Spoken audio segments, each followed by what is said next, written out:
대선을 앞두고 많은 분들이 지금 혼란스러워하고 있는 그런 상황입니다. 앞으로 하반기에 좀 어떤 흐름으로 흘러갈지 두 분을 모시고 저희가 한번 토론을 나눠보는 그런 시간을 가지려고 하는데요.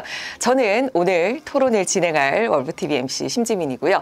두 분을 한번 소개를 드려보도록 할게요. 우리 이광수님. 네, 안녕하세요. 구독자 여러분, 광수형 복덕방 이광수입니다. 김기현 대표님하고 이렇게 자리를 마련해 주셔서 진심으로 감사드립니다.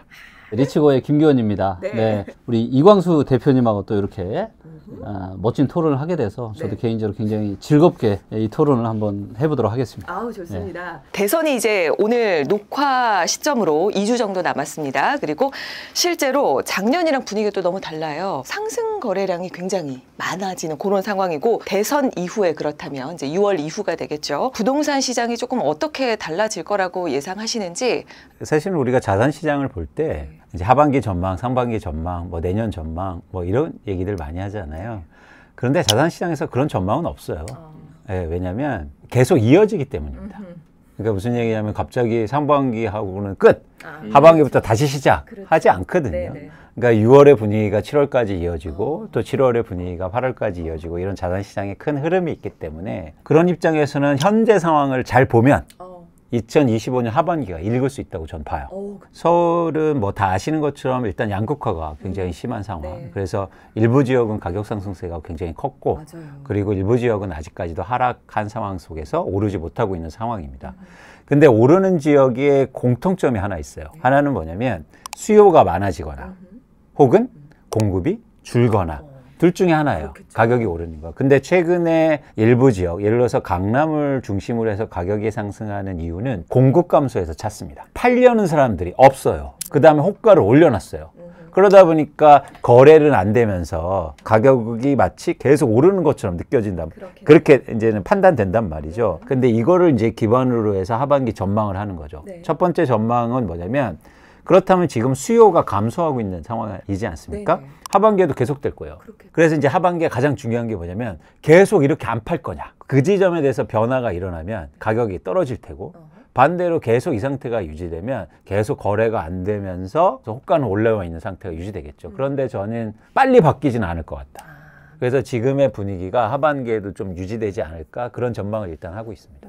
올해 하반기는 저는 이렇게 생각합니다. 양지가 음지되고 음지가 양지되는 본격적인 변화가 일어나는 첫 시기가 올해 하반기가 되지 않을까 싶어요. 서울에 이제 강남 3구 쪽에 보면 아파트 단지별로 보면은 신고가 친 단지들이 정말로 많아요. 진짜 많습니다. 실제로. 강남에. 네. 그래서 이제 양지가 음지되는 거죠. 더 올라간다가 아니라 정말 위험하다라고 좀 보고 있고, 경기도 수도권 일부와 지방 부동산 시장을 보면 저평가된 곳들이 너무 많아요. 네. 그리고 너무 분위기가 안 좋다 보니까 향후 공급이 제한된 지역들이 너무 많고요. 방송에 제가 처음 얘기하는 건데, 제가 한 5년 3개월 만에 아파트를 한 3주 전에 처음 샀습니다. 그리고 아마 다다음 주에도 아마 또 한 채 사러 갈 것 같아요. 올해 이제 가을 연말에서부터 이제 엄청난 기회가 일부 지역부터 올 거라고 제가 누누이 말씀드렸잖아요. 실제로 이제 그런 기회들이 보이는 지역들이 제 눈에 보이고 있고, 이제 액션을 해야죠. 하나 먼저 궁금한 건, 강남 신고가는 그러면 왜 갑자기 이렇게 발생을 또 하게 된 걸까요? 왜 갑자기는 아닌 것 같고요. 강남의 부동산 시장이 좋았던 이유가 저는 몇 가지 이유가 있다고 봅니다. 가장 첫 번째 이유는 뭐냐면 2020년과 21년에 그때 영끌에서 대출받은 사람들이 너무 많거든요. 그런데 15억 이상 고가 아파트만 대출을 안 해줬어요. 그러니까 21년과 21년 모두가 영끌했던 이 시기에 영끌한 사람이 아무도 없던 곳이 바로 강남 3구 15억 이상 고가 아파트 많은 지역. 자, 두 번째 이유는 2020년 7월 달에 취득세 중과 시행을 했잖아요. 그러니까 당연히 똘똘한 한 채로의 쏠림 현상이 발생을 할 수밖에 없었고, 그 다음에 또 뭐가 있냐. 기존의 부자들은요, 이미 다 고가 아파트를 다 가지고 있었어요. 그러면 그 이후에 신규 수요는 누가 다 했냐라고 보냐면, 저는 이 수요를 만들어주는 요인이 몇 가지 있다고 보는데, 첫째, 코인으로 돈 번 젊은 친구들. 둘째, 미국 주식으로 돈 번 젊은 친구들. 그러니까 이런 신흥 부자들이 신규 수요가 되어서 산 거죠. 그래서 중요한 건 이제 이런 어떻게 보면 강남의 이 고가 시장을 좋게 만들었던 이런 요인들이 저는 이제는 안 좋게 바뀔 가능성이 높다라고 좀 보고 있는 거죠. 근데 어디 사셨어요? 어디 샀냐고요? 그걸 알려주셔야 될 것 같아요. 음지인데를 샀고요. 조건이 있으세요? 제가 보는 조건들이 아주 까다롭죠. 수요 데이터 보고, 공급 데이터 보고, 호재 데이터 보고. 투자라는 거는 이미 실행을 하기 전에 승부가 저는 난다라고 봐요. 그럼 언제 사야 되냐? 저평가됐을 때 사야 되는 거죠. 이미 살 때부터 내가 싸게 사니까 이거는 송월 가능성이 아주 높은 겁니다. 저하고 김기현 대표님하고 가장 다른 점이 있어요. 왜냐하면 김기현 대표님은 데이터를 다루시잖아요. 맞아요. 그래서 굉장히 다양한 요소들에 대해서 분석하시고 검토하시죠. 그런데 저는 그렇게 하지 않아요. 저는 그 중에서 가장 중요한 것만 찾습니다. 그런 차원에서 제가 이제 두 가지를 말씀드릴게요. 그러니까 첫 번째, 일종의 똘똘한 할체 원인을 저희가 명확하게 알아야 되고, 그렇기 때문에 양극화가 왜 벌어졌는지를 아셔야 돼요. 저는 거기에 핵심은 정책이라고 보고 있습니다. 어떤 일이 벌어졌냐면 2022년 3분기부터 집값이 하락하기 시작해요. 근데 우리나라는요, 집값이 떨어지면요, 무조건 집값을 버티는 정책이 나와줘요. 그래서 2년간 거의 76조 원이 시장에 유입돼요. 그게 옳다 그르다는 제가 말씀드린 게 아니에요. 현상이니까. 대출이 그만큼 증가했다니까, 증가한다는 말은 뭐냐면 누군가 집을 샀다는 거죠. 그런데 그 정책 대출의 기본은 뭐냐면 무주택자 중심이에요. 그러다 보니까 상대적으로 고가주택이 아닌 중저가주택의 수요가 몰려요. 그러면 중저가 주택의 수요가 증가하니까 쉽게 말해서 강북구 아파트가 올랐어야 돼요. 그런데 오르지 않습니다. 누군가 대출 받아서 사는데 그만큼 누군가 더 많이 팔았어요. 자, 제가 관심 갖는 건 이 판 사람입니다. 판 사람은 어디로 갔을까요? 조금 더 상급지로 갔겠. 바로 그거예요. 바로 그거예요. 그게 갈아타기가 이루어졌고 그게 양극화를 만든 핵심입니다. 예를 들어서 강북구를 팔면서 마포구로 가요. 근데 마포구로 갔더니 강북구하고는 다른 현상이 나타나요. 자, 수요가 왔는데 파는 사람이 없어요. 그러니까 집값이 오른 거예요. 자, 근데 이런 수요가 또 강남구로도 갑니다. 또 그렇죠. 그러니까 거기는 수요만 있고 공급이 없어요. 쉽게 말해서 매물이 없었단 말이에요. 그러니까 공교롭게도 이 80조 원이 넘는 정책 대출이 사실 양극화를 만든 핵심 요인이에요. 또 하나 그러면 우리가 생각해 봐야 되잖아요. 왜 강남의 아파트는 안 팔았을까? 그것도 정책 때문에 안 판 거예요. 어떤 정책이냐면 재건축 규제 완화. 재건축 규제 완화하니까 제가 지금 팔 이유가 없어요. 조금 지나면 용적률 올려준대. 조금 있으면 재건축 된대. 지금 20년 기다렸거든? 왜 팔아요? 목동의 한 단지는 2,300가구 정도 되는데 지금 매물이 6세대 나와 있습니다. 이 현상이 전부 다 정책이 만들었어요. 지금 얘기하신 것처럼 우리 광수님께서는 어떻게 보면 지금 이 현상의 원인은 이제 정책이다. 하지만 같은 정책이 나오더라도 현장에는 어떤 파란을 일으킬지는 모른다. 공급과 수요가 다르게 나타난다는 거죠. 지금 되게 중요한 말씀하셨는데 그래서 정책이 잘 설계돼야 돼요. 맞아요. 어떻게 될지 모르거든요. 엉뚱하게도 뭐냐면 강남이 집값을 올린 거예요. 근데 아무도 사실 이 얘기 별로 안 해요. 그러니까 이게 정책이라는 거는 풍선 효과가 있잖아요. 맞아요. 근데 저는 이 정책들을 보면은 풍선 효과를 전혀 고려하지 않고 너무나도 좋은 의도지만 너무 순진한. 그러니까 이거에 부작용들이 있는데 이거를 생각하지 않고 좀 정책이 만들어지는 게 굉장히 좀 안타까운. 그 말씀이 되게 현실인 것 좋으세요. 같아요. 시장은 대신 그렇게 움직이는데 사실은 말씀하신 것처럼 정책이 순진하면 안 되죠. 맞아요. 그러니까 100패죠, 100패. 그럼 기원님께서 보시기에도 지금 현재 이런 부동산 상황이나 흐름의 그 원인이 좀 정책이 그래도 좀 기여한다라고 보시는데 아니면 조금 다른 부분? 아니요. 정책도 저는 굉장히 중요한 요인이라고 좀 보고 있고 저평가된 지역에 이제 투자를 하게 된 원인 중에 하나도 이 정책이 사실은 들어가 있는 부분들이 있고요.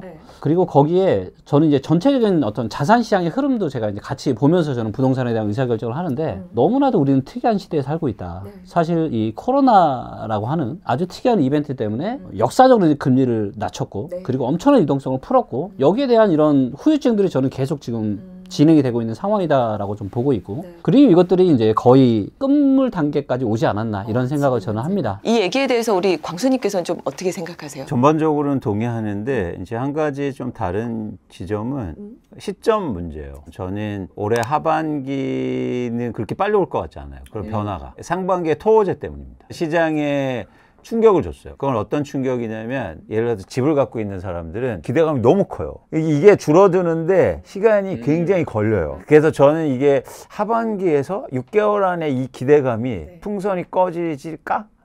그러기는 되게 힘들어 보입니다. 그래서 이제 하반기에 제가 강력하게 보는 건 기대감만큼 거래량은 엄청 많이 줄 거예요. 근데 바로 가격이 떨어지진 않을 것 같다. 근데 지방의 변화는 일단 뭐 동의하는 부분이 있어요. 이제 점차적으로 좀 회복되는데 지방도 이제는 격차가 좀 크겠죠.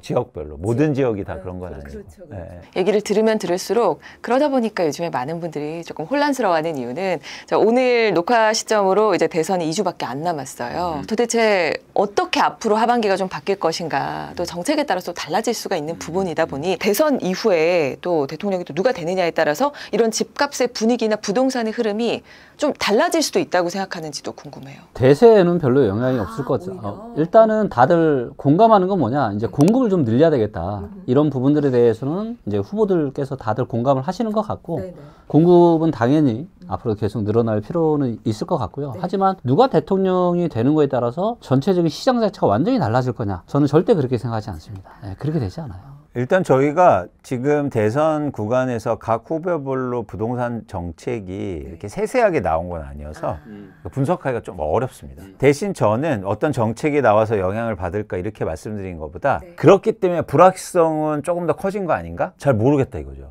어떤 정책이 나올지. 아니 원래 공약에 딱 나온 게 나오면 영향이 없어요. 근데 이게 없는 상황에서 뭔가 나오면 영향이 클 수 있죠. 갑자기 저 하나 생각난 거 있어요. 그 지분형 모기지인가? 사실 말도 안 되는 정책이라고 저는 생각을 하는데 혹시라도 이게 시행이 된다. 무조건 집 사러 가야 됩니다. 그렇죠. 떨어져도 내가 책임지는 거 없어. 안 할 이유가 뭐가 있어요? 무조건 사러 가야지. 그래서 서민들이 집 사기 어려우니까 이걸 도와주려고 하는 그 순진한 마음, 감사한 마음은 저도 이해됩니다. 하지만 이 정책이 불러 이 엄청난 후폭풍, 만약 이거 되잖아요?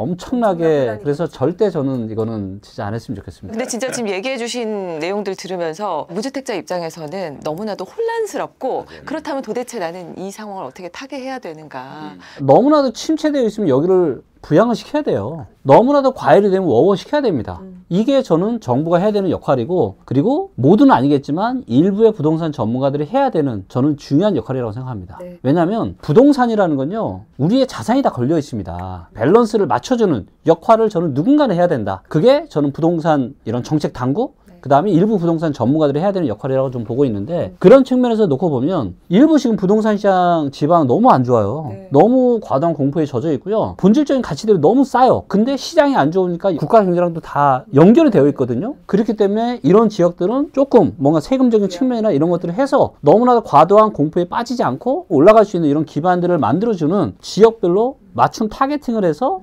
정책을 만드는 게 중요하지 않을까.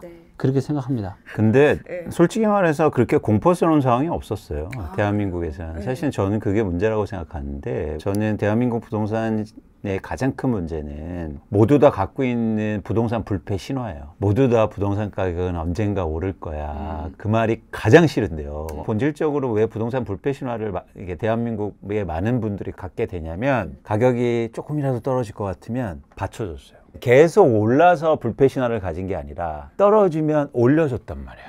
빚내서 집 사라 하고, 대출 증가시키고, 정책 대출 해주고, 심지어 갭 투자 해놨는데 돌려줄 전세금이 없어요. 그러면 전세 반환 대출도 해줄게. 이런 나라가 어디 있습니까? 그래서 건전한 자산 시장, 그리고 한국의 부동산 시장이 대대로 되려면 이 신화를 깨트려야 돼요. 그렇다면 여전히 똘똘한 한 채, 여전히 유효한 시기인지, 모든 사람이 내 집 마련을 꼭 해야 되는지, 여기에 대해서도 한번 의견을 좀 주시면 좋을 것 같아요. 독특한 단어라고 보고 있는데, 왜냐하면 어떤 단어를 볼 때 반대말을 생각하거든요. 그러면 멍청한 한 채도 있습니다. 이런 단어들을 굉장히 싫어해요. 예를 들어서 제가 제일 싫어하는 말이 역세권입니다. 어디가 역세권이에요? 1km에 500m에 100m예요. 그리고 대한민국 서울은요, 지금 다 역세권이에요. 근데 뭐 역세권이래요. 그러니까 이런 말들이 전형적으로 사기치기 좋은 말들이에요. 시장을 판단하고 전망하고 분석할 때 이런 단어들은 배제해야 돼요. 더 중요한 건 뭐냐면, 이렇게 변화가 있는데 집을 사야 되느냐 말아야 되냐 이거예요. 그러면 예를 들어서 무주택자인데 나 집 사야 돼? 무조건 사야죠. 그럼 무조건 왜 사야 되느냐? 기본적으로 부동산은 김기현 대표님 말씀처럼 장기적으로 하락할 수는 있겠죠. 근데 저는 장기 전망은 하지 않아요. 왜냐면 어떻게 될지 모르잖아요. 그런데 또 하나 흥미로운 지점이 있어요. 계속 이렇게 오르는데 선형으로 그리면, 그런데 반드시 이렇게 떨어지면서 올라요. 그럼 우린 답은 나왔어요. 사는데 떨어질 때 사면 돼요. 여러분들, 내가 집을 사느냐 마느냐는 고민하지 마시라. 떨어질 때 사시라. 근데 우리는 지금 어떻게 하고 있냐면 오를 때만 사요. 그러니까 제가 안타까운 거죠. 근데 이제 전반적으로 제가 정해서 말씀드리냐면, 이제 무주택자 분들한테 결국 내 집 마련을 기다리고 있는 상황입니다. 전 이 기다림이 불안하지 않으셨으면 좋겠어요. 왜 이 말씀을 드리냐면, 최근에 집값이 하락하다가 다시 오르는데 무주택자의 수요가 급증합니다. 불안하기 때문에 일어나는 현상이에요. 조금만 올라도 불안해서 막 부채를 일으켜서 사는 거죠. 근데 이렇게 얘기하면 야 그게 되냐? 내 집이 없는데 지금 집값 오르면 불안해지지. 근데 불안해지지 않기 위해서 가장 중요한 건 뭐냐면 계획이 명확하시면 불안하지 않아요. 그래서 여러분들만의 계획을 가지셨으면 좋겠어요. 은퇴를 하셨죠, 이번에 우리 워렌 버핏. 아, 네. 네, 워렌 버핏이 항상 하는 얘기가 10년을 보유할 주식이 아니면 단 한 주도 소유하지 말아라, 이런 얘기를 하셨잖아요. 네. 그 얘기는 무슨 얘기냐면 그만큼 아무 때나 2년 맺지 말고 하지 말라는 거예요. 부동산 시장도 저는 똑같다고 생각합니다. 5년이나 10년에 한 번 절호의 기회가 아니면은 안 하면 되는 거예요. 저는 제가 2020년에 2월 달에 마지막 매수 이후에 저는 매도만 했거든요. 네. 기다렸어요, 계속. 왜? 좋은 투자가 오기를. 근데 이번에 제가 매수를 드디어 시작을 했잖아요. 이 기다림이 저는 전혀 힘들지 않았습니다. 왜? 긴가민가 하면 안 하면 돼요. 근데 너무나도 많은 분들이 그냥 막 하니까 주변에 맞아요. 어떤 이런 영향, 이런 거에 의해서. 근데 나만의 명확한 원칙과 기준이 있잖아요. 흔들리지 않는, 그리고 평생 반복 가능한. 그러면요, 그 기다림의 시기가 행복할 수 있습니다. 길게 가져갈 수 있을 아주 소중한 인연인지 아닌지를 꼭 좀 진지하게 고민을 하시고 투자든 인간관계든 맺었으면 좋겠다. 이거 못하다가 다 골로 가는 경우가 너무 많잖아요.